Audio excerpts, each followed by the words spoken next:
วันที่15 เมษายนสำหรับพวกเราได้ล่วงมาถึงเวลาจวน5 น.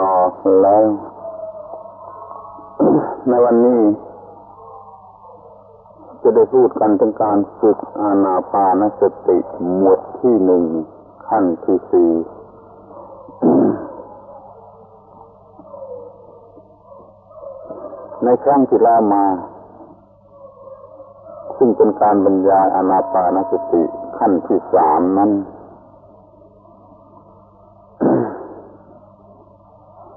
มีใจความสำคัญที่เนื่องกันอยู่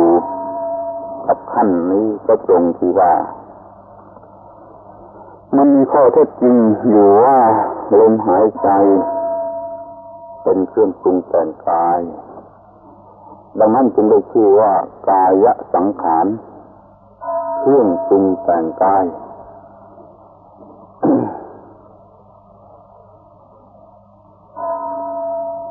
ที่มาถึงขั้นนี้มันเนื่องกันตรงที่จะต้องฝึกในการทำกายสังขารนั้นให้สงบระงับ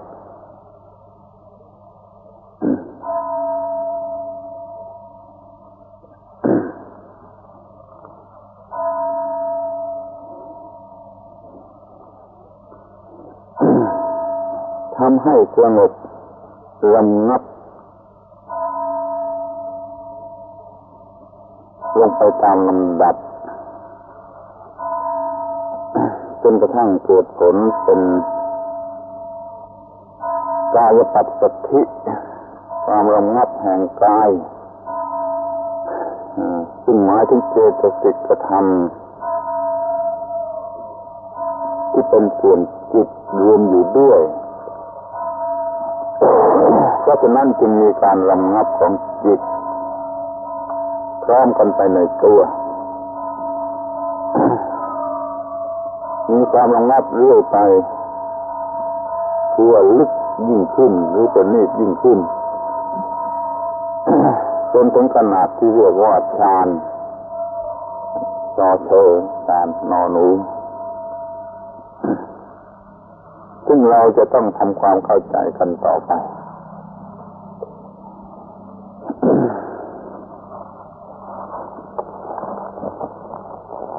บาลีพระพุทธภาษิตเกี่ยวกับขั้นนี้มีอยู่ว่าบัสสัมภยังกายสังขารังอัตถสิกขามีติสิกติวัตสิกขามีสิกติภิกษุนั้นย่อมทำในบทศึกษาว่าเราทำกายสังขารให้ระงับอยู่จะหายใจออกจะหายใจเข้า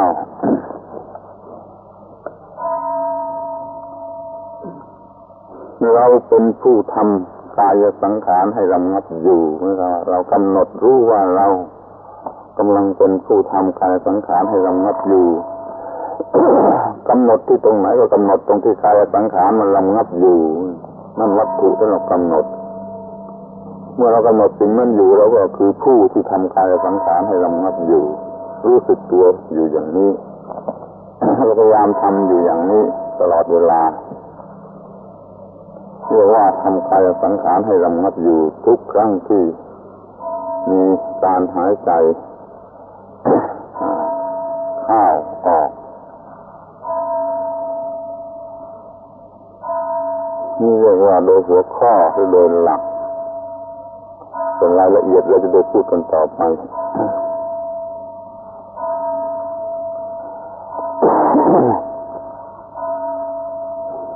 การทำกายสังขารคือลมหายใจให้ระงับอยู่นี่มันเป็นเรื่องทำสมาธิไม่ใช่เรื่องเป็นเรื่องทำสมาธิโดยตรงยังไม่ใช่เรื่องวิปัสสนา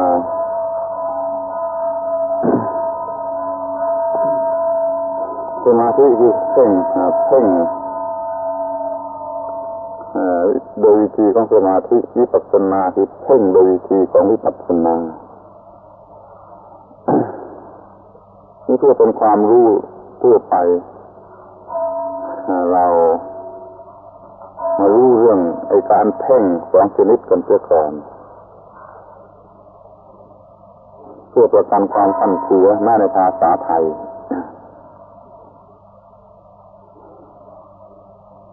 จงนึกถึงกิริยาเพ่งตามปกติที่เราก็ทำกันอยู่เป็นประจำวันเพ่งดูเฉยๆนี่ก็อย่างหนึ่งแล้วก็เพ่งพินิจพิจารณานั่นมาอีกอย่างหนึ่ง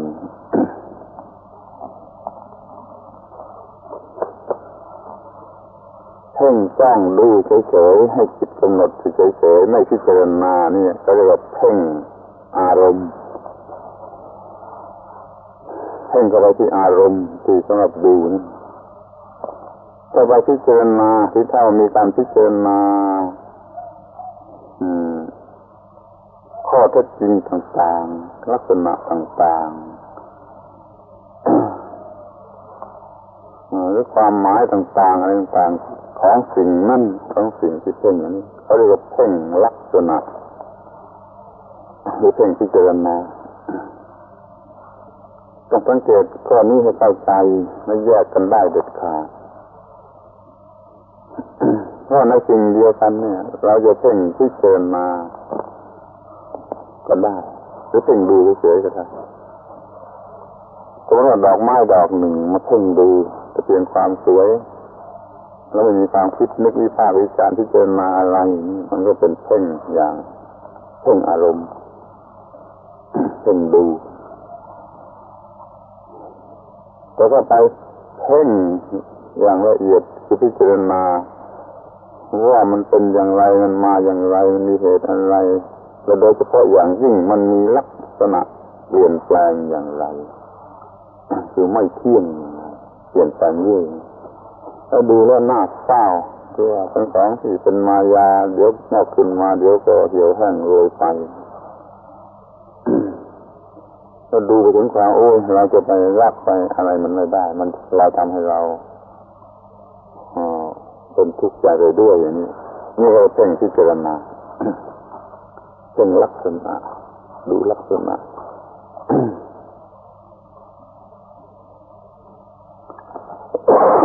รายละเอียดที่เราพิจารณานี่ก็เรียกว่า characteristic ดูเป็นยังไง characteristic ก็เป็นการเพ่งพิจารณาถ้าดูไปทางเพ่งจ้องล้วนๆเป็น object ล้วนๆนั่นก็เป็นเพ่งดูหรือเพ่งอารมณ์มีอยู่สองเพ่ง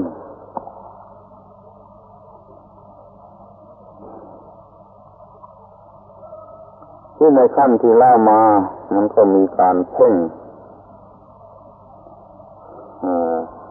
ดูลมหายใจเฉยๆไม่เกี่ยวกับการพิจารณาในขั้นที่หนึ่งที่สองพอมาถึงขั้นที่สามมันก็ดูความที่ปรุงแต่งกายนี่มันก็เป็นการเพ่งพิจารณาเพิ่มขึ้นแต่ถ้าเรากำหนดอาการนั้นอยู่เฉยๆไม่พิจารณาละเอียดละออออกไปมันก็เป็นการเพ่งอย่างที่เรียกว่าเพ่งดูหรือเพ่งอารมณ์ได้เหมือนกันอันในขั้นที่สามเนี่ยมันเกิดในขั้นที่สามนั้นมันก็เกิดทางแยกที่ว่าจะดูอย่างเพ่งพิจารณาก็ได้ดูอย่างเพ่งเฉยๆก็ได้แต่พอมาถึงขั้นที่สี่นี่มันก็ยิ่งเป็นหัวเลี้ยวหัวต่อ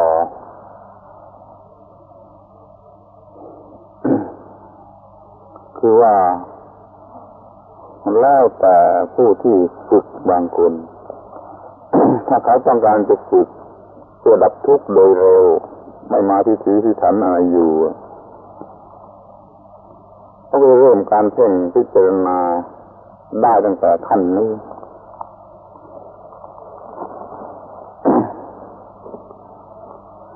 จนต้องเรียกขั้นนี้เป็นหัวเลี้ยวหัวต่อผู้ที่จะเพ่งให้สมบูรณ์แบบ เป็น16ขั้นในขั้นนี้ยังจะเพ่งในลักษณะที่เป็นเพ่งดูหรือเพ่งให้เป็นสมาธิอยู่ต่อไปแต่ถ้าเป็นผู้ที่ตัดลับ โดยด่วนโดยเร็วในการปฏิบัติเช่นคนแก่อายุมากแล้วไม่ต้องการจะเพ่งฝึกจิตอะไรมันมากมายแล้วตรงนี้จะเป็นหัวเลี้ยว จะเลี้ยวไปสู่ขั้นที่13ไปเลยคือไปดูความไม่เที่ยงของสังขารทั้งปวงไปได้เลยอย่างที่ตรงนี้ แต่เดี๋ยวนี้เรารู้กันอยู่แล้วว่าเราจะพูดกันให้สมบูรณ์ครบทั้ง16ขั้นตามวิธีสมบูรณ์แบบเราก็จะต้องศึกษาขั้นที่4นี้กันในลักษณะที่เป็นสมาธิหรือเป็นสมถะต่อไปคือจะเพ่งดูในฐานะที่เป็นอารมณ์มากกว่าจะเพ่งพิจารณาในฐานะที่เป็นลักษณะ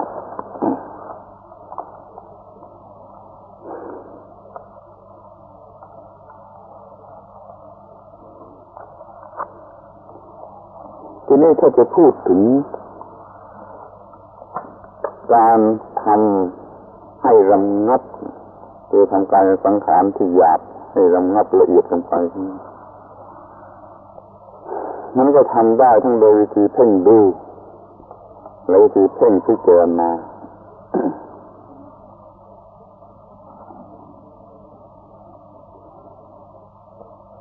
เมื่อเราเพ่งดูคือดูอารมณ์ที่ลมหายใจดูอารมณ์คือลมหายใจนั่นเองตอนนี้สมาธิเพ่งดูเพ่งกำหนดดูไอ้ลมมันก็เริ่มละเอียดนะครับก็ลงมือที่เริ่มต้นที่จะละเอียดลงไป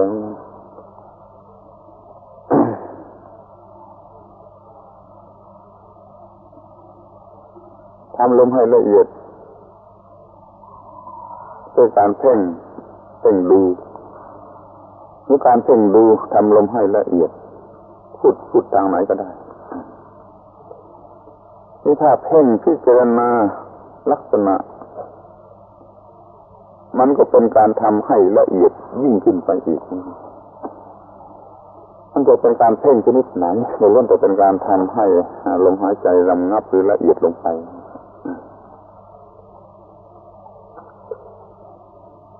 ที่เราเข้าใจที่ตรงนี้เลยว่าลมหายใจมันยาวความระงับมันก็มีมากกว่าลมหายใจสั้นที่เรายิ่งทำลมหายใจให้ยาวออกไปอีกตัวยาวอย่างละเอียดนะยิ่งละเอียดเป็นยาวไปอีกมันก็ยิ่งระงับที่เราพูดได้ว่าลมหายใจยิ่งละเอียดเท่าไรกายลมทั้งจิตมันก็ยิ่งระงับลงไปตามนั้นแล้วขยับขยายโดยวิธีสามัญสำนึกนี่ก็ได้ให้ลมหายใจมันละเอียดมันก็ยิ่งทำให้ระงับลงไปตามนั้นก็เอาวัตถุที่สำหรับเพ่งมันละเอียดลงไปคือมันเป็นลมหายใจที่ละเอียดลงไปอารมณ์ที่เราเพ่งอยู่มันละเอียดลงไปจิตมันก็ละเอียดคือระงับลงไปตามมันจึงได้หลักว่าเราไปเพ่งอารมณ์ที่มันละเอียดไอ้จิตมันก็ละเอียดยิ่งขึ้นไปตามมันคุณศึกษาข้อนี้ให้มากจะมีผลทั่วไปในการที่รู้จักทำใจให้ละเอียดทำการเพ่งให้ละเอียดถ้าเราไปเพ่งอย่างที่เจรณาอนิจจังทุกขังอนัตตามันเป็นข้อเท็จจริงอย่างนี้มันยิ่งละเอียดกว่าก็ในการเพ่งที่เจรณามันก็ยิ่งทำให้ลมหายใจละเอียดยิ่งขึ้นไปอีกเนี่ยไอ้เพ่งพิจารณาเนี่ยถ้าเราพิจารณาเรื่องหยาบๆมันก็หยาบกว่าถ้าพิจารณาเรื่องละเอียดสุขุมลงไปอีกเป็นพิจารณาอนัตตาอย่างนี้ลมหายใจหรือว่ากายมันก็ต้องละเอียดขึ้นไป ตามอารมณ์ที่เอามาใช้เพ่งอารมณ์สำหรับดูละเอียดเท่าไรมันก็ใจก็ละเอียดตอนนั้นอารมณ์สำหรับพิจารณาละเอียดลงไปเท่าไรใจมันก็ละเอียดลงไปตอนนั้นถ้าได้หลักก็ไปอย่างนี้พูดกลับในวิธีประยุกต์ก็ว่าเราต้องใช้จิตที่ละเอียดพิจารณาเรื่องที่ละเอียดถ้าเราพิจารณาเรื่องละเอียดเราก็ต้องใช้จิตที่ละเอียดนั่นเราก็ต้องฝึกให้มันละเอียดมันจึงจะเพ่งในสิ่งที่ละเอียดได้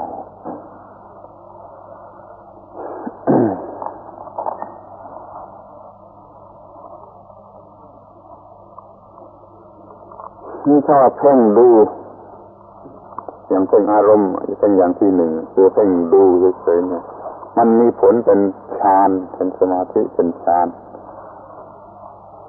ถ้าว่าเพ่งพิจารณาเพ่งศึกษาเพ่งพิจารณาเนี่ยมันมีผลเป็นวิปัสสนาที่เห็นแจ้งคุณเขียนลงไปอย่างนี้จดจำไว้อย่างนี้ทีหนึ่งก่อนนะแล้วก็ทีนี้มันก็มาถึงความสับสนของคำสองคำนี้คือคำว่าฌานนั่นเองคำนี้มันความหมายมันกว้างมันแปลว่าเพ่งเฉยๆเพ่งดูก็เรียกว่าฌานเพ่งพิจารณาก็เรียกว่าฌานหรือเพ่งเหมือนกันเพราะคำว่าฌานเนี่ยเมื่อแปลเพ่งเฉยๆคือไม่ได้เกิดเฉยๆนี่ก็เพ่งเนี่ยคือมันเพ่งดูหรือเพ่งพิจารณาถ้าเพ่งดูถึงขนาดสูงสุดในที่สุดมันเกิดให้ผลคือสิ่งที่เขาเรียกว่าฌานโดยคำเดียวนี่แหละคำเดียวกันนั่นแหละแต่มันมีความหมายอย่างนึงคือเป็นเรื่องสมาธิที่ถึงที่สุดเรียกว่าฌานเป็นคำบัญญัติเฉพาะกรณีนี้เรียกว่าฌานคือจิตเป็นสมาธิถึงที่สุดในลักษณะแห่งฌานแต่ถ้ามันเป็นภาษาพูดธรรมดาทั่วไปคำว่าฌานนี่แปลว่าเพ่งเฉยๆไม่ได้เกี่ยวกับความเป็นฌานเป็นอะไรเลยแต่เพ่งเฉยๆเนี่ยมันสับสนอย่างนี้ทีนี้มาถึงคำว่าวิปัสสนาแปลว่าเห็นแจ้งเราเพ่งอย่างพิจารณาจนกระทั่งเห็นแจ้งก็เรียกว่าวิปัสสนาอย่างที่ว่ามาแล้วแต่เนี่ยคำนี้ถ้าเป็นภาษาธรรมดาหรือเป็นกิริยามันกลายเป็นว่าทำทางจิตก็เรียกว่าทำวิปัสสนาทั้งนั้นน่าจะเริ่มเพ่งดูเพ่งอะไรก็เรียกว่าทำวิปัสสนานี่เป็นคำบัญญัติกันใหม่ใช้กันใหม่ๆหยกๆนี่พระพุทธเจ้าก็ไม่เคยใช้คำนี้ในลักษณะอย่างนี้แต่ในปัจจุบันนี้โดยเฉพาะในเมืองไทยเนี่ยใช้คำนี้คำวิปัสสนาคำนี้ในความหมายที่กว้างตัวการกระทำทางจิตทั่วไปเรียกว่าทำวิปัสสนาหรือวิปัสสนาธุระนั้นเพ่งให้เป็นสมาธิอย่างที่หนึ่งก็เรียกว่าทำวิปัสสนาเพ่งพิจารณาจนเกิดเห็นแจ้งอย่างที่สองก็เรียกว่าทำวิปัสสนามันก็กลายเป็นคำที่คำกวนกันไปหมดมันจึงพูดกันไม่ค่อยรู้เรื่องพูดกันระหว่างชาววัดกับชาวบ้านนี่ไม่ค่อยรู้เรื่องแค่คำนี่มันหมายคนละอย่างบางทีเขามาถามปัญหาผมก็รู้ทันทีว่าอ้าวนี่มันเข้าใจคำนี้ในตัวทางอย่างนี้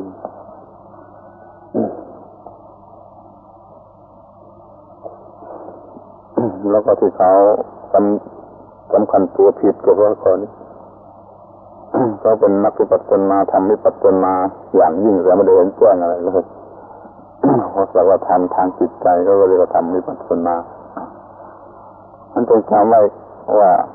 คำว่าฌานเนี่ยถ้าเป็นคำกริยารูปศัพท์ธรรมดาแปลว่าเพ่ง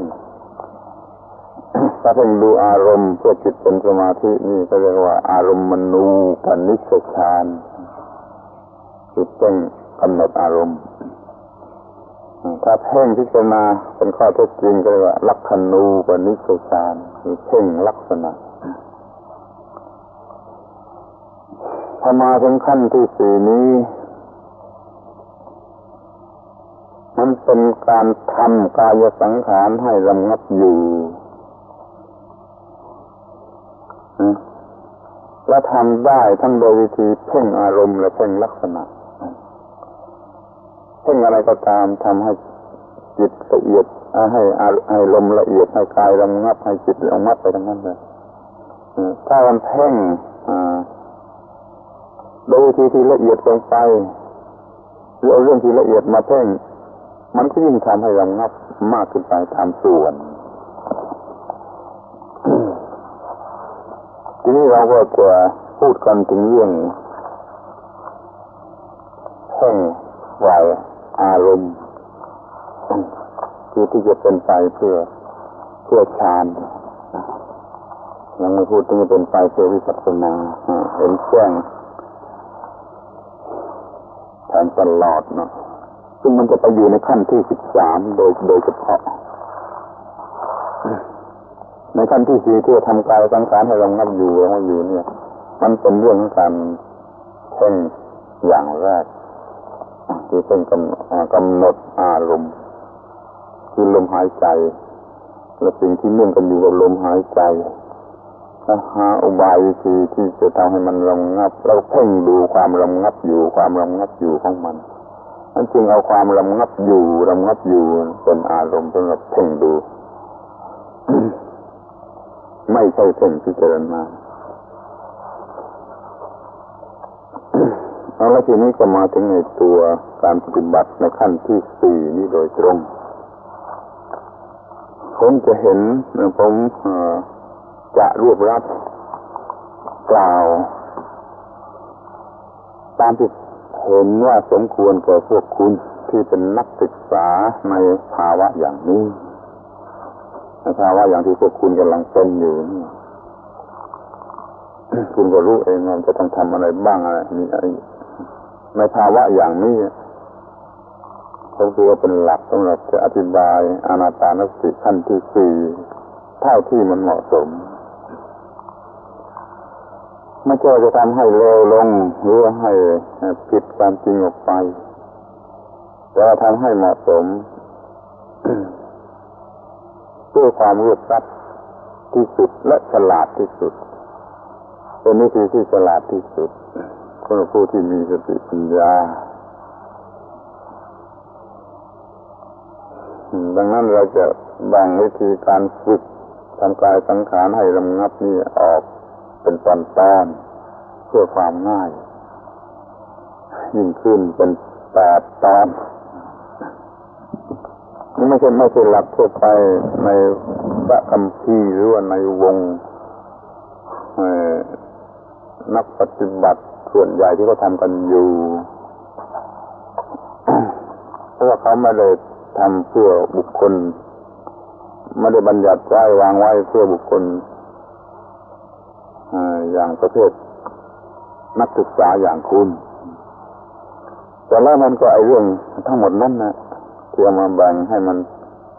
เข้าใจง่ายเป็นรูปเหมือนกับเทคนิคเฉพาะตามที่เห็นว่าเหมาะที่สุดเป็น8 ตอนหรือ8 หัวข้อ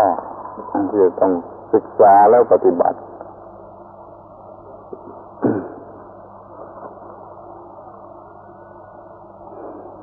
ตอนที่1เรียกว่าวิ่งตามนี่คุณต้องใส่เอ็นบุติกคำว่ามันมีความหมายเฉพาะตอนที่2เรียกว่าก้าวดูอยู่ที่จุดหนึ่งเรียกเอ็นบุติกคำว่านั้นนะตอนที่3สร้างมโนภาพขึ้นที่จุดนั้น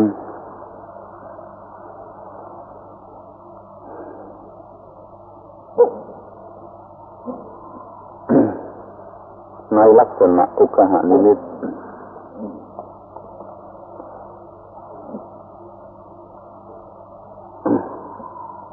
คือภาพนิ่งนะลักษณะภาพนิ่งนี่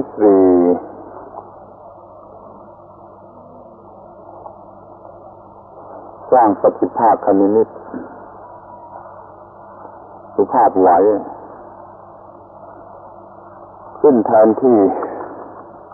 จุดนั้น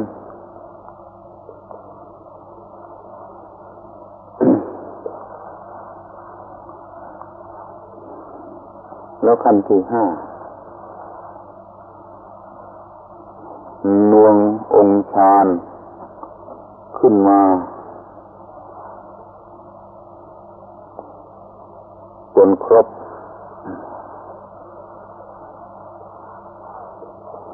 ขั้นที่หกการได้ฌานทีแรก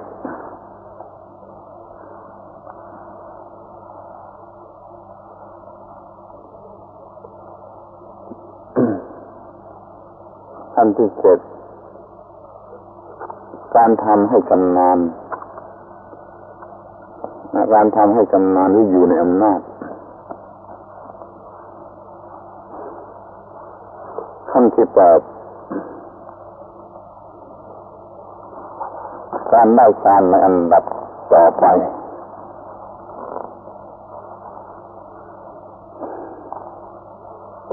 จนถึงที่สุด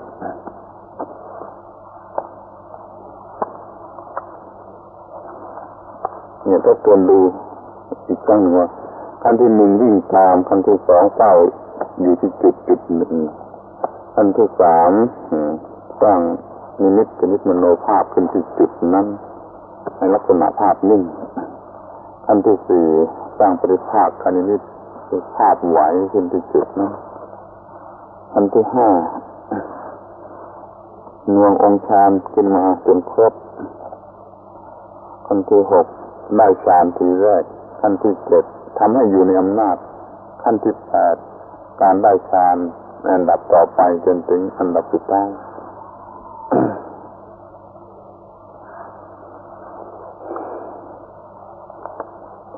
ในแปดขั้นนี้คุณต้องรู้ก่อนว่าล้วนจะเป็นการทำกายสังขารให้ระงับแล้วระงับยิ่งขึ้นไปตามลำดับขั้นจนกระทั่งถึงแปดขั้นเพราะว่าแต่ละขั้นเนี่ยมันทำกายสังขารคือลมหายใจนั้นให้เป็นนิดให้ละเอียดลงละเอียดลงยิ่งขึ้นไปตามลำดับขั้นนะในการวางลำดับขั้นนี้ก็วางตามที่จะทำให้ลมหายใจมันละเอียดระงับนั่นเองที่ใจอีกทางหนึ่งก็ว่ามันก็มีการระงับกายสังขารลงไปตามลำดับในอันดับแปดอันดับทั้งแปดนี้เอาทีนี้เราก็มาพูดกันถึงขั้นที่หนึ่งที่เรียกว่าวิ่งตามถ้าวิ่งตามเป็นเอกนิโรธิธรรมะแสดงว่าเป็นอุปมาด้วยไอ้สิ่งที่เรารู้อยู่แล้วให้ย้อนระลึกไปถึงขั้นที่แล้วมาคำอธิบายของขั้นที่หนึ่งขั้นที่สองการฝึกลมหายใจนี่เรามีจุดที่กำหนดไว้สองจุดคือข้างนอกและข้างในข้างนอกที่จะไงจมูกข้างในที่สะดือไม่อธิบายกันแล้วส่วนนี้จะอธิบายแล้วเห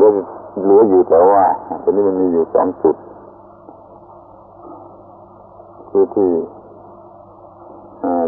จะไงจมูกและสะดือที่ระหว่างนั้นน่ะคือเป็น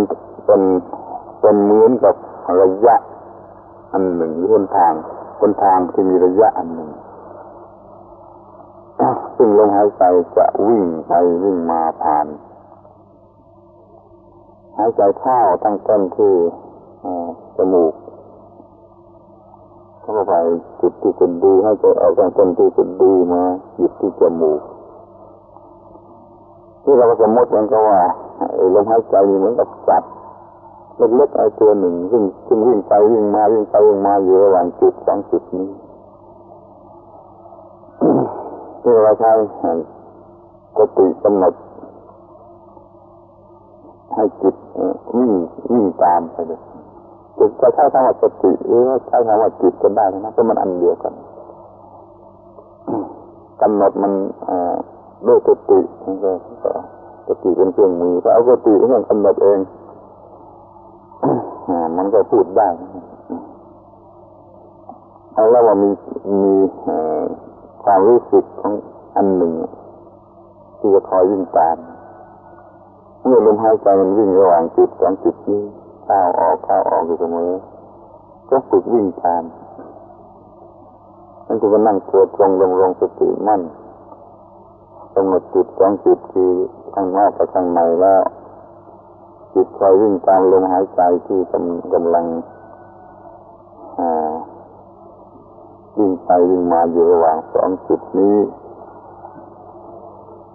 ในขั้งแรกตั้งต้นโดยลมหายใจที่แรงๆหรือหยาบๆหรือยาวๆโดยฝืนๆแล้วก็ปล่อยให้เข้ารูปกลับตัวเป็นเข้ารูปเป็นปกติธรรมดาวิ่งตามอยู่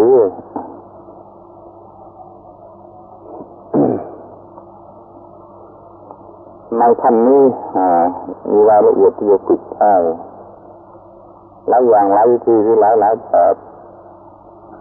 ผมใช้คำว่าวิ่งตามกันเองที่ใช้วิธีมันละเอียดลงไปถึงจะมีการนับในระหว่างระยะที่มันวิ่งจากจุดหนึ่งไปจุดหนึ่งนี่มีการนับ1 2 3ถึง10นี่ก็ได้เพื่อมันสม่ำเสมอเขามักจะพูดถึงกันในขั้นนี้แต่ผมเห็นว่ามันไปอยู่ในขั้นที่1ที่2รูลมยาวรูลมสั้นมากกว่าต้องควรฝึกการนับให้เสร็จมาตั้งแต่ขั้นที่1ที่2ในขั้นนี้ก็จะมีการนับบ้างก็เพื่อปรับปรุงเพื่อจัดให้มันสม่ำเสมอก็ยังเอามาใช้ได้เหมือนกันแต่ถ้าเราฝึกดีมาแล้วตั้งขั้นที่1ที่2เรื่องยาวเรื่องสั้นแล้วไม่จำเป็นนี่เรียกว่ามีการนับที่ถูกควรจะเรียกการกำหนดความยาวมากยาวน้อยสั้นมากสั้นน้อยบางทีบางคนเขาชอบให้บริกรรมอะไรสักอย่างหนึ่งเป็นคำว่าพุทโธพุทโธทุกครั้งที่หายใจเข้าหายใจออกนี่ก็เป็นตัวเกณฑ์หรือเครื่องวัดหรือเครื่องนับหรือเครื่องผูกสติในอันดับแรกให้มันง่ายขึ้นยังไม่ใช่ตัวเรื่องเป็นอุปกรณ์จะเป็นการนับก็ดีเป็นการออกเสียงว่าพุทโธก็ดีมันเรียกว่าบริกรรมเป็นการเริ่มบริกรรมแล้วให้ได้ความหมายที่เป็นความหมายแท้จริงคือวิ่งตามจิตคอยวิ่งตามลมที่เข้าออกอยู่โดยเอาสติผูกไว้ผูกจิตไว้กับลมนั้นให้มีลักษณะที่เป็นการวิ่งตามมีความหมายต้องการอยู่ในการวิ่งตามทั้งเข้าทั้งออกทั้งเข้าทั้งออกตัวนี้ว่ามันจะหัดนับจะหัดบริกรรมหัดออกเสียงอะไรก็มันเป็นเรื่องตลกเป็นเรื่องปล่อยคุณทำโดยวิธีใดวิธีหนึ่งให้มันสำเร็จในการวิ่งตาม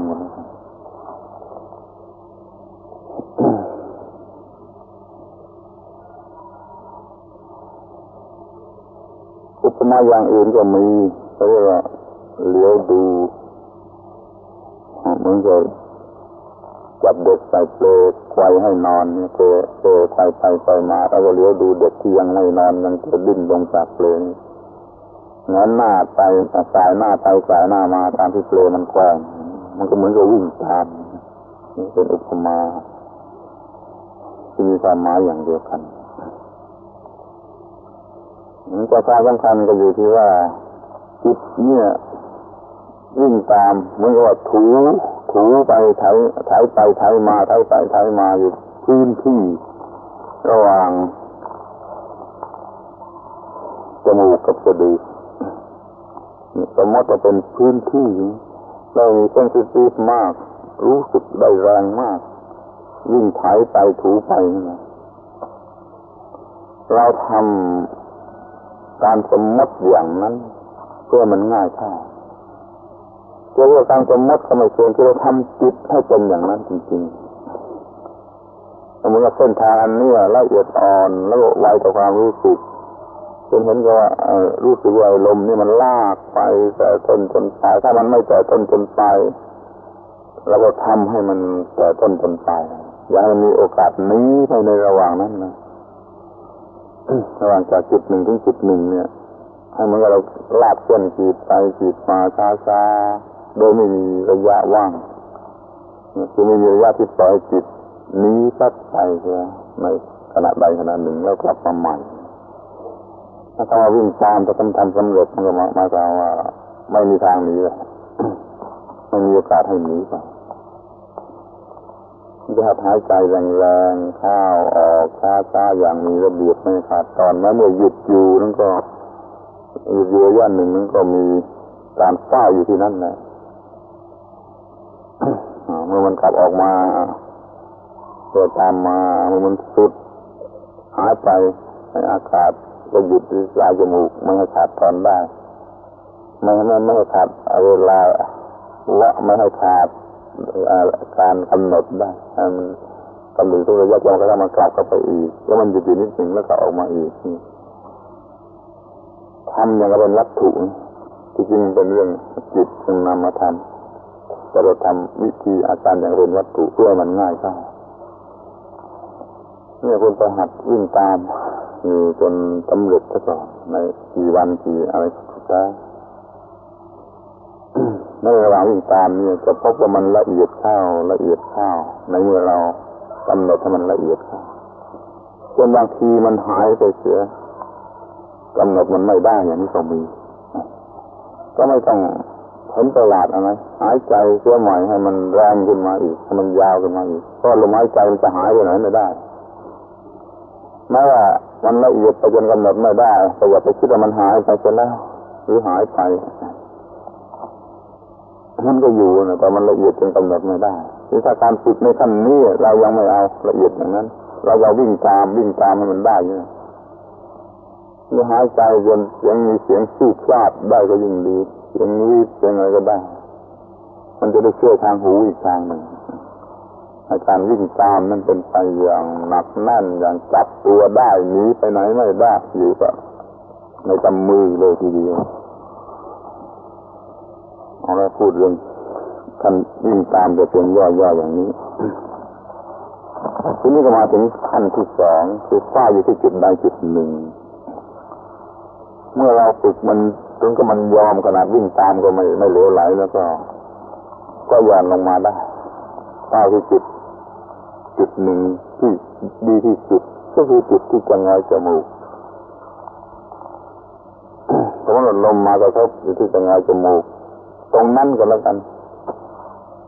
คือเราจะไปเอาจุดให้ชัดลงไปเนี่ยมันยิ่งยากกว่าเปล่าจึงจะถือเอาสมมติว่าจุดตรงปลายจะงอยจมูกเนี่ยของจมูกต้องรูร่วมกันตรงนี้เป็นที่สามเหลี่ยมอยู่ระหว่างรูจมูกสองรูกับปากจุดปากข้างบนนี่ตรงนั้นสมมติเป็นจุดขึ้นมาเป็นจุดเฝ้าดูเมื่อลมหายใจออกไปแล้วก็ดูมันอยู่ที่จุดตรงนั้นไม่ทำอาการวิ่งตามเมื่อให้ลมหายใจกลับเข้ามันก็เฝ้าดูอยู่ตรงนั้นจนมันจะเข้าไปหมดนี่ก็เรียกว่าเฝ้าประตูมันก็สำเร็จนะครับไม่ต้องเที่ยวตามดูตอนนี้เขาประมาณเหมือนนายประตูเฝ้าอยู่ที่ประตูตรวจให้ดีที่ตรงนั้นคนจะเข้าไปในเมืองหรือออกจากเมืองมันจะเป็นโจรเป็นตะการเป็นคนดีคนอะไรก็ตรวจให้ดีอยู่ที่ตรงนั้นนะถ้าการตรวจการเฝ้าการรักษาที่ตรงประตูมันดีก็มันมาใช้ว่าตรวจทั้งเมืองนะตรวจทั้งบ้านทั้งเมืองมันมาในขั้นที่สองนี่เพื่อให้มันง่ายให้มันละเอียดเข้าหรือว่าสูงขึ้นไปเนี่ยจึงมีเพียงการเฝ้าดูอยู่ที่จุดหนึ่งคือที่ตรงนั้นจุดจริงต้องละเอียดต้องแน่วนิ่งต้องละเอียดยิ่งไปอีกมันจึงจะเฝ้าดูได้สำเร็จก็มันมีโอกาสที่จะวิ่งหนีไปเสียในระหว่างนั้นมากกว่าเดิมแต่ถ้าเราฝึกดีมาจากขั้นที่หนึ่งมันก็ไม่วิ่งหนีเราก็ทำสำเร็จในขั้นที่สองคือเฝ้าดูที่จุดหนึ่งก็ฝึกไปจนได้ตามที่เราต้องการ จิตก็เป็นนิดระงับขึ้นลมหายใจระงับละเอียดเป็นนิดขึ้นกายก็ระงับละเอียดเป็นนิดขึ้นตามที่พอไปถึงขั้นที่สามซึ่งมันจะยิ่งขึ้นไปอีกมันจะมีความหมายที่ยิ่งละเอียดเป็นนิดขึ้นไปอีกตรงที่จุดที่เราเฝ้าดูนั่นนะจึงรู้สึกว่าถ้ามันเป็นในเส้นที่สุดเลยเหมือนกับว่าเป็นเนื้ออ่อนที่สุดรู้สึกง่ายที่สุดนะทำความสมมติเหมือนอย่างนั้นมีแผลเนี่ยที่เนื้ออ่อนที่สุดรู้สึกแรงที่สุดอยู่ที่ตรงนั้นแล้วลมหายใจผ่านอยู่ที่ตรงนั้นก็ให้มันรู้สึกกระทั่งความรู้สึกกลายเป็นโชติช่วงขึ้นมาเรียกว่าสร้างนิมิตชนิดมโนภาพขึ้นตอนนี้มันจะเป็นครึ่งสำนึกถ้าไม่ทำโดยวิธีครึ่งสำนึกมันทำไม่ได้มันไม่สำเร็จเราทำเหมือนกับว่าที่ตรงนั้นมีจุดไวความรู้สึกอยู่อันหนึ่งแล้วมันก็รู้สึก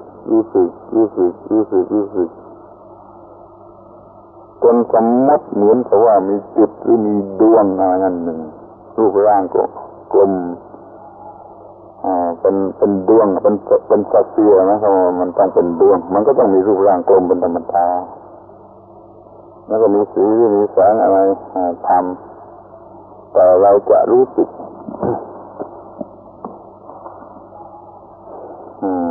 เป็นดวงกลมอยู่ที่นั่นดวงจุดขาวหรือดวงจุดดวงขาวจุดดวงเขียวหรือจุดเป็นเหมือนกับดวงอาทิตย์ดวงจันทร์อะไรไปเลยก็ได้ก็มันมีเป็นจุดนี้ที่เรามีอยู่จุดหนึ่งแล้วจุดนี้ถูกเปลี่ยนให้เป็นภาพขึ้นมาโดยมโนภาพโดยทำทางมโนภาพจะทำลงไปจิตก็จะเหลือครึ่งสำนึกไม่คอนชัสเต็มที่ก็ทำได้สำเร็จจะปรากฏเป็นดวงอาทิตย์โชติช่วงอยู่ที่นั่นดวงจันทร์โชติช่วงอยู่ที่นั่นหรือดวงเขียวดวงอะไรอยู่ที่นั่นก็ได้หรือถ้าไม่เป็นดวงจะเป็นแสงสว่างวับๆวๆอะไรก็ได้เป็นหยดน้ำค้างก็ได้เป็นเหมือนกับรังใยแมลงมุมกลางแสงแดดทั้งรังที่พอแสงอยู่กลางแสงแดดอย่างนี้ก็ได้มากมายไม่เหมือนกันทุกคน แต่ว่าถ้าสร้างขึ้นมาสำเร็จได้ก็เรียกว่านิมิตมโนภาพที่เราสร้างขึ้นได้สำเร็จนิมิตเปลี่ยนรูปจากวัตถุธรรมชาติคือลมหายใจหรือเนื้อหนังที่เป็นจุดนั้นมากลายเป็นมโนภาพอย่างนี้ถ้ามันยังเป็นนิมิตอันเดิมคือเป็นลมหายใจหรือเป็นจุดเนื้อหนังตามเดิมนั้นเขาเรียกว่านิมิตในขั้นที่แรกนิมิตในระยะบริกรรมเรียกว่าบริกรรมมันนิมิตที่เขาสร้างนิมิตมโนภาพสำเร็จเขาก็เรียกว่าอุกขหนิมิตขึ้นแปลว่านิมิตที่ติดตานิมิตที่เราถือเอาได้สร้างขึ้นได้จับเอาไว้ได้เรียกว่าอุกขหนิมิตนิมิตนี้มันก็แสดงในตัวแล้วว่ามันละเอียดขึ้นไปมันสูงขึ้นไปมันระงับยิ่งกว่าเดิมมีขั้นที่สามสร้างนิมิตที่เป็นมโนภาพขึ้นที่จุดนั้นได้สำเร็จทีนี้พอถึงขั้นที่สี่จะจัดการกับนิมิตอันนั้นนะให้เป็นไดนามิกคือว่าไอ้อันอุคหนิมิตที่สามขั้นที่สามมันเป็นสเตติกคือนิ่งมันง่ายกว่ามันใช่ง่ายกว่าที่จะให้มันเคลื่อนไหวให้มันเปลี่ยนรูปให้มันเปลี่ยนสีให้มันอะไรได้ตามต้องการนี่คือเรียกว่าปฏิภาคนิมิตซึ่งเป็นขั้นสุดท้ายที่ต้องทำให้ได้เพื่อให้มีฌานเราสมมติว่าเรามีอุคหนิมิตอย่างเป็นรูปดวงจันทร์เล็กๆอยู่ที่จุดนั้นจุดกลางจมูกในขั้นที่สามนะสมัยถึงขั้นที่สี่นี่เราจะบังคับมัน ให้เปลี่ยนรูปเปลี่ยนสีให้เปลี่ยนขนาดให้มันเคลื่อนที่ให้มันดูเหมือนกับลอยไปในฟ้าในอากาศตามที่เราบังคับเหมือนกับบังคับจรวดให้มาอยู่ที่เดิมอีกก็ได้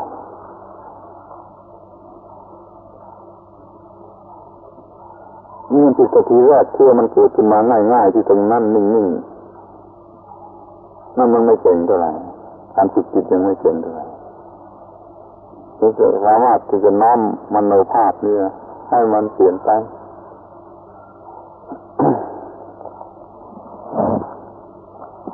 ในลักษณะที่เปลี่ยนรูปเปลี่ยนสีเปลี่ยนขนาดก็เคลื่อนที่ก็ไม่ควรเอามาปนกันยุ่งในระหว่างที่ว่ามันต่างกันถ้าเกิดเป็นสมมติเราเป็นภาพดวงจันทร์ก็ใช้ดวงจันทร์นี่เลยใช่อย่าไปเอาใยมาแรงมุมอะไรเข้ามาอย่าไปน้อมเพื่อเป็นอย่างอื่นเข้ามาเพราะว่ามันขึ้นอยู่กับที่บุคคลคนหนึ่งจะเหมาะที่จะเห็นไอ้มโนภาพนี้อย่างหนึ่งถ้าใครเห็นใยมาแรงมุมก็ใช้ใยมาแรงมุมใยมาแรงมุมกลางแสงแดดที่มันเด่นจ้าแต่คุณเป็นสร้างสังเกตว่าแมลงมุมใยแมลงมุมรังหนึ่งอยู่ในที่แสงแดดถูกแล้วแบ็คกราวด์มันดำมืดนี่มันชัดมากแล้วก็เปลี่ยนไอ้ภาพของมันใยแมลงมุมนั่นไปตามที่เราต้องการมันไม่ใช่ความจริงไม่ใช่ของจริงแต่มันเป็นของจริงตรงที่ว่าบังคับจิตได้ไอ้สิ่งที่เห็นนั้นไม่ใช่ของจริงแต่มันจริงอยู่เดี๋ยวนี้เราบังคับจิตได้ตามที่เราต้องการเราก็ส่งผลอันนี้ นี่นิมิตชนิดที่เราบังคับได้ขยายส่วนได้เปลี่ยนแปลงได้ในตามต้องการนี่แสดงว่ามันเป็นเครื่องแสดงว่าเราบังคับจิตได้ถึงขนาดนี่คนชาวบ้านบางคนก็อาจจะทำเล่นๆโดยไม่ได้ทำอานาปานสติอย่างนี้เขาเริ่มต้นหลับไฟฟ้าจนหลับตาก็เห็นจิตตาแล้วก็เล่นสนุกกับการเปลี่ยนภาพที่เห็นจิตตาเปลี่ยนอย่างนี้เปลี่ยนอย่างนี้เปลี่ยนอย่างโน้นมันก็วิธีเดียวกันหลักการมันเดียวกันจะทำเล่นๆอย่างนั้นมาก่อนก็ได้ถ้ามาใช้มันเข้ารูปกับเรื่องนี้ก็ยังได้ไม่ใช่ของแปลกประหลาดอะไรยังมีความลับอีกอย่างหนึ่งว่าบางคนมีอุปนิสัยในการทำอย่างนี้มากทำได้เร็วทำได้ง่ายมากบางคนทำได้ยากเพราะมันไม่มีพื้นฐานอะไรที่เป็นอุปนิสัยที่จะทำอย่างนี้ แต่ถ้าพยายามแล้วก็จะได้แต่ทุกคนถ้าคนที่ไม่ได้ก็เลยมันก็เรียกว่าประหลาด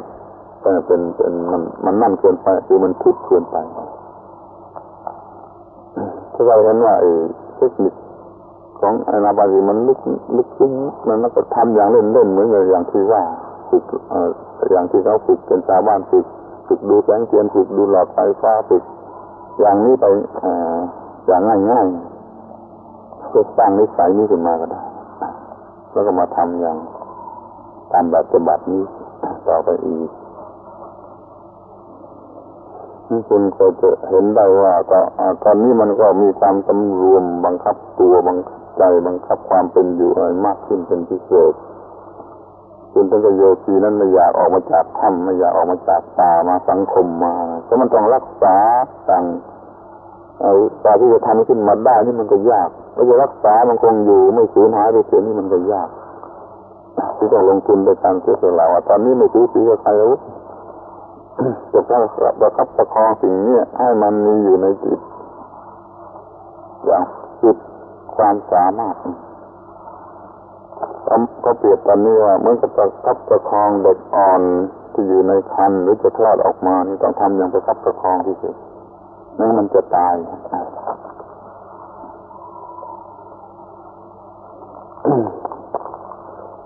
ทีนี้สิ่งที่ต้องสังเกตเป็นพิเศษศึกษาเป็นพิเศษลงไปเรียกว่าตรงนี้จิตมีสภาพที่ต่างจากเดิมมากมายคุณต้องรู้ว่าจิตอยู่ในสภาพที่ต่างจากเดิมมากมายคุณรู้ว่าอยู่ในวิสัยที่จะบังคับได้หรือบังคับได้ตามที่ต้องการที่เราจะบังคับ ที่มันยอมหรือมันพร้อมถึงขนาดนี้มันอยู่ในวิสัยที่จะบังคับกันต่อไปอีกอย่างละเอียดอีกเราจึงไปถึงขั้นที่ห้าคือหน่วงองค์ฌานขึ้นมาจนครบองค์ฌานในที่นี้หมายถึงการบัญญัติไว้โดยท่านผู้รู้ในวิชานี้ให้สิ่งที่เรียกว่าฌานนั้นประกอบอยู่ด้วยองค์ประกอบอย่างนั้นอย่างนั้นอย่างนั้นจึงจะเรียกว่าฌานนั้นประกอบอยู่ด้วยองค์อย่างนั้นอย่างนั้นอย่างนั้นจึงจะเรียกว่าฌานนั้นเพื่อรวมความรู้สึกที่เป็นองค์ฌานเพื่อฌานทีแรกนะก็จิตที่อยู่ในอำนาจดีแล้วนี่เราทำให้ความรู้สึกเราจะให้ทำความรู้สึกในอะไรก็ได้นี่เราทำให้ทำความรู้สึกในสิ่งที่เราองค์ฌานคือวิตกได้แก่การกำหนดอารมณ์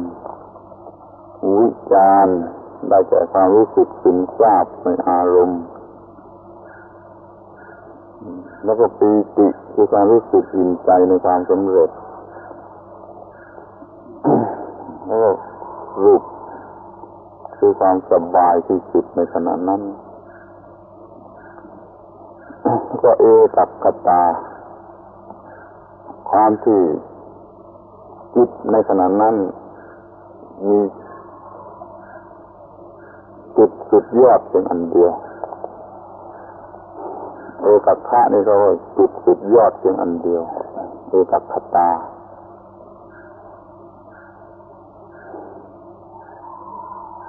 จะเป็นบาลีว่าวิตกวิจารปีติสุขเอกัคคตา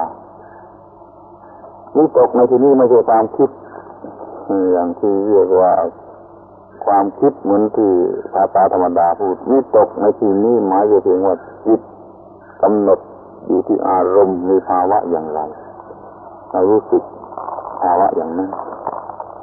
ไม่ใช่คิดไม่ใช่พิจารณาอย่าไปปนกับความหมายของคำว่าวิตกในกรณีอื่นคำวิตกในกรณีนี้คือการที่จิตติดอยู่กับอารมณ์คือลมหายใจหรือนิมิตนั้นนิมิตที่สร้างมาจากลมหายใจนั้นตรงนี้ทราบไว้โดยว่าไอ้นิมิตอุปานิมิตวิชากนิมิตภาพอะไรต่างๆนี่เราสร้างขึ้นมาจากลมหายใจคือจากการกำหนดลมหายใจหรือผลิตออกมาจากลมหายใจนี่เราก็ยังคงกำหนดอยู่ได้ทุกครั้งที่หายใจเข้าออกนี่ว่าจิตเนี่ยยังเนื่องกันอยู่กับลมหายใจหรือนิมิตที่สร้างขึ้นมาจากลมหายใจมันตอนนี้มันเป็นปฏิภาคนิมิตนิมิตที่ไหวได้อะไรได้แต่ในที่สุดก็ให้หยุดแน่วอยู่ในภาวะอย่างใดอย่างหนึ่งแล้วจิตก็ยังติดกันอยู่เกาะกันอยู่หน่วงกันอยู่กำหนดกันอยู่กับนิมิตนั้นภาวะที่มันเกาะอยู่กับนิมิตนั้นเกาะถ้าคำว่าเกาะดีกว่าตอนนั้นกับนิมิตนั้นเรียกว่าวิตกคุณเข้าใจได้เองไม่ใช่การคิดไม่ใช่การพิจารณาทีนี้วิจารณ์ก็ไม่ใช่การพิจารณาอีกเมื่อวิตกไม่ใช่การคิดแล้ววิจารณ์ก็ไม่ใช่การพิจารณาวิจารณ์เป็นเพียงการรู้สึกซึมซาบอย่าง experience ปัจจุบันในเวลานั้นในการที่ว่าจิตมั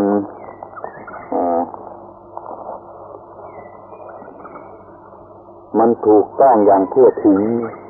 มันรู้สึกอย่างทั่วถึงต่อนิมิตนั้นหรือต่ออารมณ์นั้นมันจะเรียกได้อ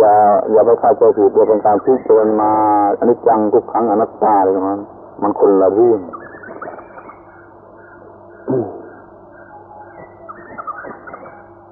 ถ้าจะเปรียบอุปมาของเราทีว่าจับตามาฝึกเอาอารมณ์หรือนิมิตนี่เหมือนกันหลักเอาสติมันจะเชือกผูกมันเข้ากันหลัก อาการที่มันถูกผูกกับหลักเนี่ยคือวิตกอาการที่มัน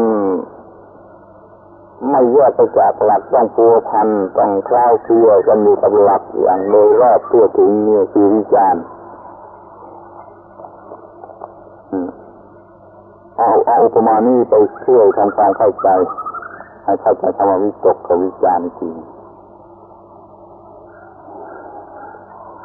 องค์ที่หนึ่งคือวิตกองค์ที่สองคือวิจารณ์ทีนี้องค์ที่สามคือปีติที่เราก็ต้องค่อยๆทำความรู้สึก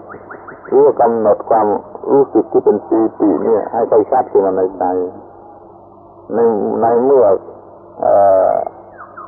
ประสบความสำเร็จในการกำหนดจิตที่อารมณ์ที่เมื่อมีวิตกวิจารณ์แล้วมันก็เป็นความสำเร็จขั้นหนึ่งแล้วหน่วยความพอใจยินดีที่สำเร็จแล้วเนี่ยให้เป็นรูปร่างของปีติขึ้นมาให้รู้สึกความปีตินั้นเนี่ยอยู่ในใจดูรสของปีติคือว่าอิ่มใจพอใจนั้นอยู่ในใจในขณะนั้นด้วยทีนี้เรื่องปีตินี่มันมีพูดกันมากว่ามันมีหลายชนิดมีอย่างนั้นบางทีทำให้ขนลุกบางทีทำให้ซาบซ่านไปทั้งตัวบางทีทำให้โคลงไปทั้งตัวซาบมันเป็นคำอธิบายขั้นหลังและทั่วไปเป็นเรื่องทางจิตวิทยาเขาก็เอามาเทิดทูนกันมากมันเป็นเรื่องที่ทีวีกองไปถ้าคำว่าพระเลยพระขุตกาปีติพระอุเพงคาปีติทั้งที่มันเป็นเรื่องธรรมชาติไปตามกฎธรรมชาติเนี่ยยึดมั่นถือมั่นมันมักจะเกิดขึ้นอย่างนี้แล้วมันก็เลยไปทางยึดมั่นถือมั่นมีผลเป็นอย่างอื่นมีผลเป็นทางขลังทางอะไรเป็นทางนั้นเราจะไม่เรียกว่าพระอุปกาปิติอุเพงคาปิติอะไรต่างๆนั้นแล้วก็ไม่ถือว่ามันเป็นเรื่องวิเศษเป็นพระเจ้ามาโปรดประทานมาให้ต่างๆนั้นนะเพียงแต่กำหนดไอ้ความรู้สึกที่อิ่มใจพอใจในความสำเร็จไว้ให้ได้อยู่ส่วนหนึ่งด้วยกันแล้วกันนี่องค์ที่สามของมันที่องค์ที่สี่สุขรู้สึกเป็นสุขสบายอย่างยิ่งในขณะนั้นด้วยในส่วนองค์ที่ห้านั้นความที่จิตมียอดสุดเป็นจุดเดียวอยู่ที่อารมณ์เนี่ยอารมณ์คือลมหายใจอยู่นิดๆเนี่ยนี่ก็เรียกเอกัคตาก็ต้องกำหนดรู้ด้วยหมายความว่าเราจะรู้ถึงห้าอย่างในคราวเดียวกันจะรู้สึกกำหนดรู้สึกไม่สิ่งทั้งห้าได้สามารถทำให้มีสิ่งทั้งห้านี้ขึ้นมาได้เนี่ยองค์ฌานทั้งห้าถูกกำหนดขึ้นมาในความรู้สึกภาษากรรมฐานก็ได้คำว่าหน่วงมันก็หน่วงอะไรขึ้นมาโดยสายเบ็ดสายหน่วงขึ้นหน่วงความรู้สึกให้มาสู่ความชัดเป็นความรู้สึกที่เห็นชัดอยู่ที่จริงเนี่ยมันเป็นเพียงหน่วงในความรู้สึกสองอย่างคือปีติกับสุขเนี่ยที่มันจะต้องหน่วงขึ้นมาดังนั้นมันมีอยู่โดยอัตโนมัติเมื่อเราทำอยู่อย่างนี้อายุกับวิจารมันมีอยู่โดยอัตโนมัติเอกัคตามันก็มีอยู่โดยอัตโนมัติทีนี้ปีติและสุขนี่มันจะเกิดออกมาโดยอัตโนมัติเหมือนกันแต่มันไม่ออกมาก็หน่วงความรู้สึกอันนี้เกิดขึ้นมาสองอย่างคือปีติกับสุขส่วนวิตกเนี่ยมันอยู่ในตัวมันเองเพราะว่าเราบังคับจิตกำหนดอารมณ์อยู่แล้ววิจารณ์อารมณ์ก็จิตก็กล้าวคือทั่วถึงรากฐานอยู่อารมณ์นั้นแล้วความเป็นอย่างนั้นมันเป็นเอกคตาอยู่ในตัวมันเองแล้วแต่ว่าเรายังไม่ได้มองเราควรจะมองที่เราจะรู้สึกปีติและสุขอยู่นี่เป็นคอนทราสต์กว่าสิ่งใดนั่นก็เป็นอันว่ารู้ได้ในตัวหรือมีอยู่ในตัวมันครบทั้งห้าอย่าง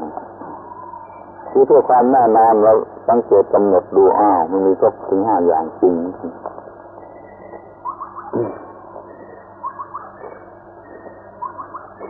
ก็เรียกว่าน่วงองค์ฌานทั้ง5ขึ้นมาได้สำเร็จเป็นขั้นที่5ที่ในขั้นที่6ต่อไปเรียกว่าได้ฌานทีแรกเรียกว่าปฐมฌานเราสามารถมีความรู้สึกของจิตที่ประกอบอยู่ในองค์ทั้ง5นี่อย่างสม่ำเสมอแน่ๆอย่างนี้เรียกว่าปฐมฌานเป็นการได้ครั้งแรกซึ่งจะต้องระมัดระวังมากจะหนีไปเก่งจะหายไปเก่งจะเรียนไปเก่งแล้วจะไม่กลับมาอีกนั้นพอได้แล้วก็ต้องรีบทำในขั้นที่7เขาเรียกว่าวสีคือการทำให้อยู่ในอำนาจอยู่ในกำมืออย่างแน่นแฟ้นยังไม่หลุดหนีไปได้ให้อยู่ในอำนาจจริงๆ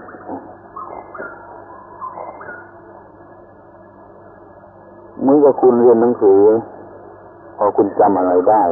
ครั้งแรกหรือเข้าใจอะไรในครั้งแรกถ้าคุณไม่ทำแบบว่าสีทับลงไปแล้วมันจะหายไปมันจะเลือนหายไปถ้าเราต้องมาคิดมันนึกอยู่เสมอเป็นเทคนิคของการทำให้มันแน่นแฟ้นลงไปอย่างเราจะจำคนสักคนเนี่ยให้จำได้จนตลอดชีวิตเราต้องนึก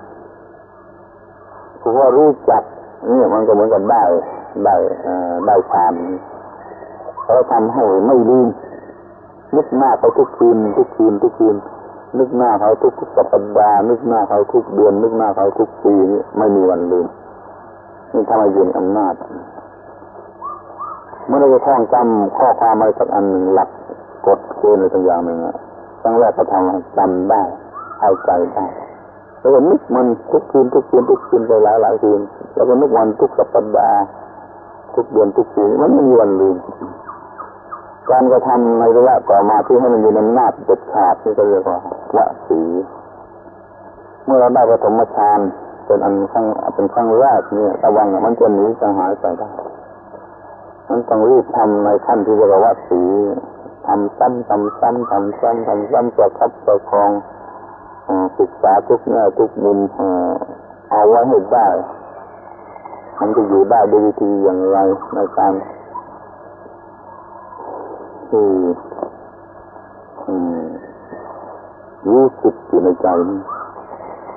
มันแรกได้ฌานเป็นอย่างไรหยุดอยู่ในฌานเป็นอย่างไรเตรียมออกจากฌานเป็นอย่างไรออกแล้วเป็นอย่างไรแล้วจะกลับเข้ามาอย่างนี้ต้องทำซ้ำ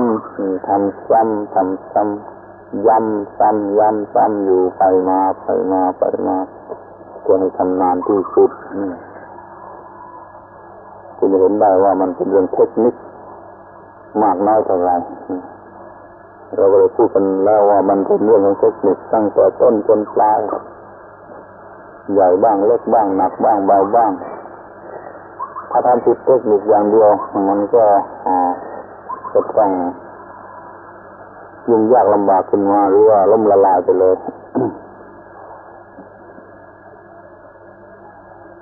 ที่นี่เสร็จเรื่องวสีแล้วก็ถึงขั้นที่8คือทำให้ได้ฌานที่ยังเหลือต่อไปอีกคือฌานที่2ฌานที่3ฌานที่4ทีนี้ก็ไม่ยากอะไรถ้าเข้าใจมันมีความหมายสำคัญอยู่ที่ว่าลดองค์ประกอบของฌานนั้นทิ้งไป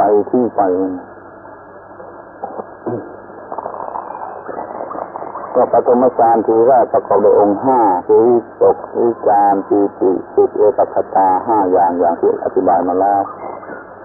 ความรู้สึกมันคุมอยู่ถึง5อย่าง5องค์มันก็ยังอยู่ในสภาพที่ยังหยาบอยู่คือปลดทิ้งไปเรื่อง2ไม่คำนึงถึงวิตกวิจารบางทีที่ก็ถูกเชื่ออยู่ในใจความเป็นเอกคตามีอยู่โดยอัตโนมัติไม่ต้องกำหนดในความที่ เป็นวิตกหรือเป็นวิจารณ์อย่างที่กล่าวมาแล้วต่อไปในความเป็นสมาธิของจิตมันก็ละเอียดยิ่งขึ้นไปกว่าเพราะมันยังเหลือเพียงสามทำงาน5อย่างพร้อมกันนี่มันหยาบเท่าไหร่ก็มาทิ้งไป2อย่างเหลือเพียง3นี่มันก็ละเอียดเข้ามาเล็กเข้ามาแคบเข้ามาแต่เราเรียกว่ามันละเอียดเข้ามานี่ก็เรียกว่าได้ปฐมฌานแล้วได้ทุติยฌานคือฌานที่2ขึ้นมาตามลำดับ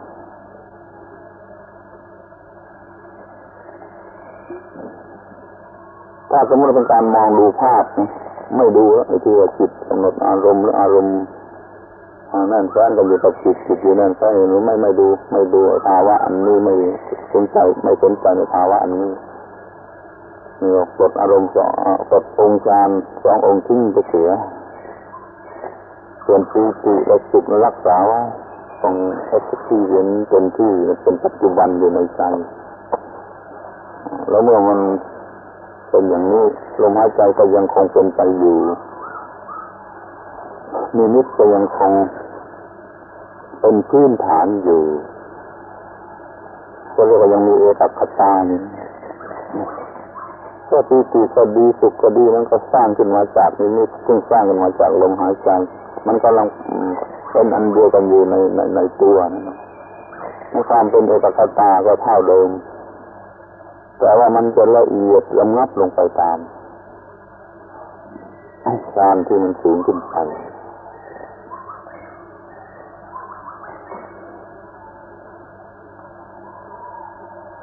ที่นี่พอมาถึงฌานที่2มันเหลือแต่เพียงปีติสุขเอกคตาที่พอจะเลื่อนไปถึงชั้นที่3ไอ้ปีติเนี่ยอิ่มใจเนี่ยมันยังสู้ซ่าอยู่ไอ้ความอิ่มใจเนี่ยมันยังสู้ซ่าอยู่มีเส้นมีเป็นเส้นที่สู้ซ่ากว่าเพื่อนอยู่ก็ตัดทิ้งไปได้คือว่าไม่สนใจมันนะทิ้งไปเสียอีกอันหนึ่งในขั้นที่3จึงเหลือแต่สุขกับเอกคตาสุขเป็นสุขเฉยๆแล้วก็รู้ว่าความที่ว่าจิตแน่วอยู่ความสุขอันนี้อันเดียวอย่างเดียวเรื่องเดียวจิตเดียวมียอดแหลมเพียงอันเดียวนี่ก็เรียกว่าฌานที่3ซึ่งพระอริยเจ้าท่านพอใจมากว่าเป็นความสุขด้วยมีสติสัมปชัญญะสมบูรณ์ด้วยปราศจากโทษด้วยเป็นที่นิยมกันในหมู่พระอริยเจ้าท่านถึงยกย่องไว้อย่างนี้ นี่พอจะต่อไปอีกเป็นฌานที่4ก็คือว่าไอ้สุขนี่ก็ยังรู้สึกเป็นความรู้สึกเป็นความรู้สึกที่ทำให้รู้สึกไม่ไปในทางน่ารักน่าพอใจนะมันมีลักษณะของ attractive ดึงดูดใจอยู่มันเอาจะตัดทิ้งไปทีจะเปลี่ยนมันให้เป็นอุเบกขาสิให้หมดความหมายคำว่าสุขเป็นอุเบกขาคือไม่ทุกข์ไม่สุขเฉยๆก็เลยกำหนดไอ้ความเป็นอุเบกขาจากความสุขกับเอกคตาตามเดิมเหลืออยู่เพียง2อุเบกขากับเอกคตาก็เรียกว่าอันสุดท้ายของฌานประเภทรูปฌานอันที่4ก็เลยมีความระงับลึกลงไปอีกจนลงไปอีกลึกลงไปอีกจนถึงกับเคยถือกันเคยหลงกันว่าเป็นนิพพานมายุคหนึ่งสมัยหนึ่งมีฌานที่4ทั้ง4ฌานนี้เรียกว่ารูปฌานเพราะว่าเราเอาสิ่งที่มีรูปมาเป็นบทเรียนคือเอาลมหายใจมาเป็นบทเรียนเอาวัตถุคอนกรีตเรื่องภาษาธรรมะหรือภาษากรรมฐานนี่ก็ต้องคือมันเป็นวัตถุลมหายใจเป็นคอนกรีตจริงไม่ใช่นามธรรมโดยที่ยังก็เอารูปธรรมมาเป็นอารมณ์สำหรับจิตนี้ทั้งหมดนี้ยังเลยเรียกว่ารูปฌานฌานที่มันเนื่องอยู่กับรูปธรรม กลายเป็น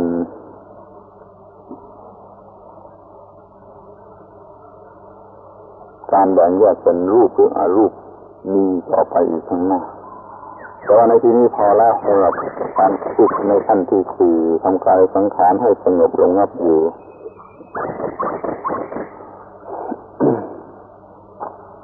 ทีนี้โดยสรุปก็ค่อยมองเห็นว่าเดี๋ยวนี้กายสังขารเนี่ยมันระงับเท่าไรคือลมหายใจละเอียดเท่าไรกายระงับเท่าไรจิตระงับเท่าไรก็ดูตามความหมายของสิ่งที่เรียกว่าฌานที่อยู่ทางนั้นนะครับเมื่อวิ่งตามวิธีวิ่งตามอยู่นี่ก็จิตมันก็ตัวนี้ละเอียดลงตามลมหายใจที่มันระงับลงท่านหยุดอยู่ที่จุดหนึ่งก็ยิ่งขึ้นไปอีกท่านอุปาณิมิตก็ยิ่งขึ้นไปอีกปฏิภาคณิมิตก็ยิ่งขึ้นไปอีกมันก็ยิ่งขึ้นไปจนอันดับที่8เนี่ยได้ฌานครบหมดหรือมีเรื่องการทำกายสังขารให้สงบระงับถ้าทำได้สมบูรณ์แบบจะเป็นอย่างนี้ถ้าไม่ต้องการสมบูรณ์แบบไม่ต้องการถึงฌานถึงอะไรก็ยังทำได้ในท่านที่เรียกว่าท่านที่3ที่เรียกว่าสร้างอุปนิมิตจิตนั้นและรักษาไว้ให้ได้นี่ก็เรียกว่ามีสมาธิพอตัวนะพอตัวที่จะสร้างงานได้นะจะกระโดดข้ามไปขั้นที่13นั่นเลยนะจากระยะที่เรียกว่าสร้างอุปนิมิตได้สำเร็จอยู่ในอำนาจของเราแล้วมีสมาธิพอสมควรแล้วเราไม่อยากจะฝึกให้มันเป็นรูปเป็นที่เพราะเรามีเวลาพอเราแก่แล้วเราไม่ต้องการจะกระโดดไปขั้นที่13เลยก็ได้เป็นอนิจจานุปัสสีไปเลยนะนี่เราพูดอย่างเต็มรูปแล้วก็มาอย่างนี้มาจนถึงฌานที่1ฌานที่2ฌานที่3ฌานที่4แล้วก็หมดหน้าที่ของขั้นที่4นี่เรียกว่าเป็นขั้นสุดท้ายของหมวดที่1หมวดที่1คือกายเยกายานุปัสสีภิกษุเป็นผู้มีสติตามเห็นกายในกายตัวตามเห็นกายที่ลมหายใจอยู่ในกายนี้ในกายทั้งหลายกายเนื้อกายนี้มันก็หมดลงที่นี่จบหมวดที่1ลงที่นี่ที่เป็นการปฏิบัติเพื่อเห็นกายในกายประกอบไปด้วยอุบายและความลับและเทคนิคอย่างไรคุณไปสนใจศึกษาซ้ำๆซักๆให้เข้าใจแล้วมันก็ไม่ลืมก็จะมีประโยชน์ต่อไปตลอดกาลนานๆแล้วอาจจะเอามาประยุกต์ใช้กับชีวิตประจำวันได้หลายแง่หลายมุมเพื่อมีความจำดีความคิดดีตัดสินใจดีอะไรก็ได้ไปลองทำดูเองมันเป็นประยุกต์นอกแนวของศาสนาที่เรียกว่าธรรมิปัสสนาโดยซึ่งเราจะไปกล่าวต่อไปในโอกาสอื่นนี่เวลาก็หมดแล้วก็เลยไปฝ่าวันธรรมดาด้วยผมรีบพูดรวบรัดให้เสร็จทันวันนี้ก็คือว่าคณะที่จะกลับไปมันจะต้องเลยทำขั้นที่4นี้ด้วยจึงจะพอเอาไปใช้ประโยชน์อะไร1 ชั่วโมงกว่าสำหรับวันนี้